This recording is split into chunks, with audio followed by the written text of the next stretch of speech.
In this video, we will be discussing the stochastic indicator. Stick around to the end to learn how this indicator can massively improve your trading. This video is sponsored by Prosperity Algo and our free Golden Time Bomb Expert Advisor.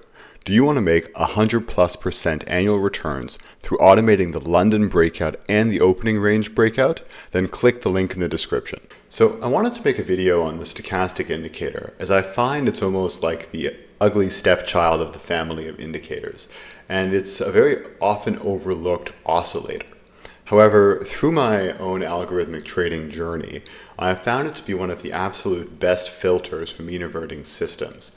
And this really comes down to it being closer to raw price than many other indicators.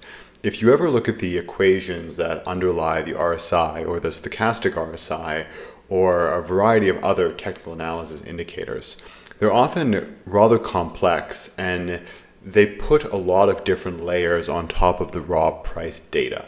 There's many different calculations which are done to smooth price or to make it more readable. However, I find that the more steps you take away from the raw price data, the more you distort the actual signal which is being portrayed through the price feed. And the stochastic, by probably being one of the most raw indicators which one can use, it gives far more accurate signals than I think a lot of people realize. So just to give you guys an idea of what the stochastic looks like, is it's truly an oscillator. So it oscillates between bounds of 0 and 100, and this corresponds with essentially overbought and oversold levels. And it's a simple oscillator, so it's very good for mean reverting systems because it tells you when an asset is in an overbought or in an oversold zone.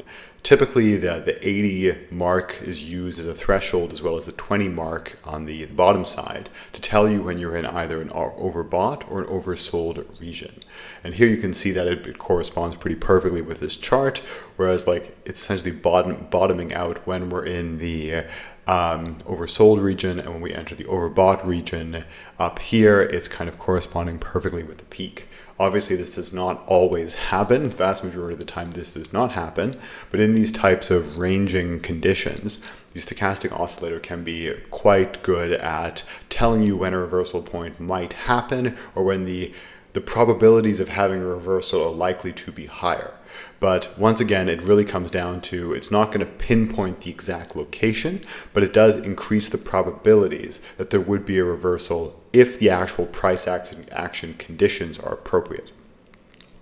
And really now to go over the calculation. When I'm saying it's raw, the reason why the K value of the stochastic indicator is quite a good raw way of looking at price is because it simply compares the close, or you can pick a different value here, of the current candle with the lows and the highs of the previous 14 candles. So it essentially tells you where the current candle closed in relation to the previous 14. So if it's a particularly high value of the stochastic indicator, it would just say, hey, the current candle is really quite high relative to the previous 14.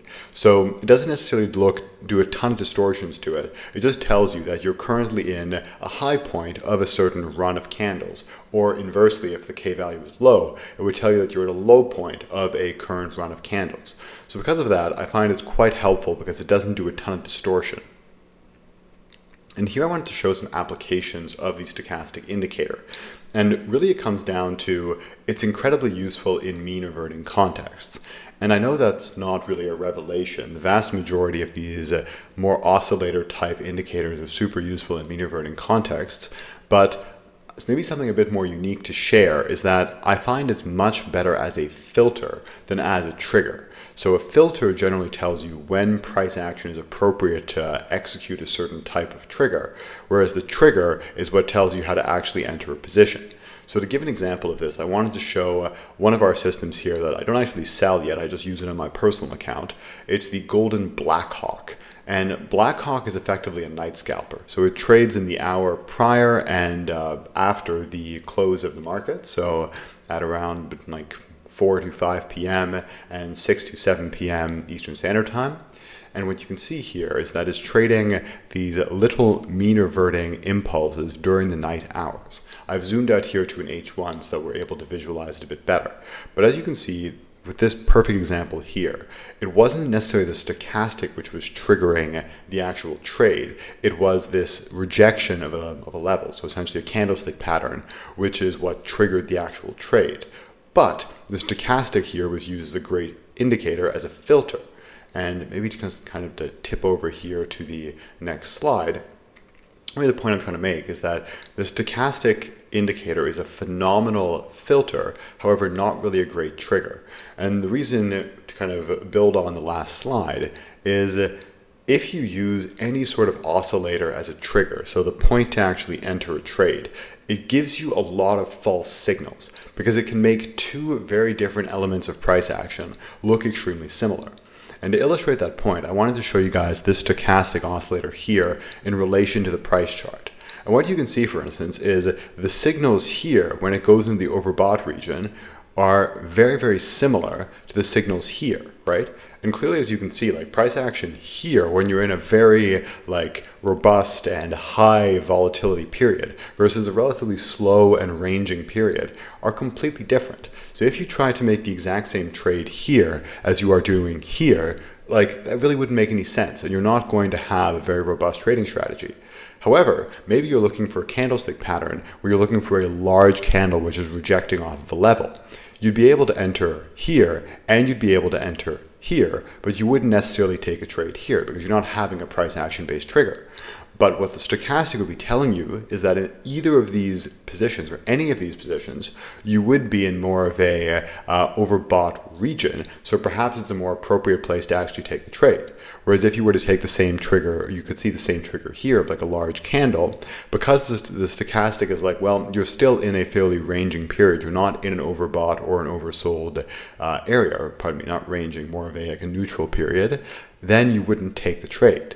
So when people always ask, do indicators work? And my answer is, yes, they work, but in a very, very specific setting. They are phenomenal, phenomenal filters, but I hope this example here showed that as a trigger, it doesn't really make a ton of sense.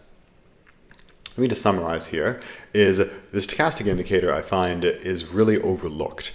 And if you do algo trading, or if you ever look to analyze algo trading strategies, might find a bit of value looking at it in more detail, just because it simply compares the current price with the prices of the highs and lows of the past 14 candles. It's that simple. It is not that complex by any means.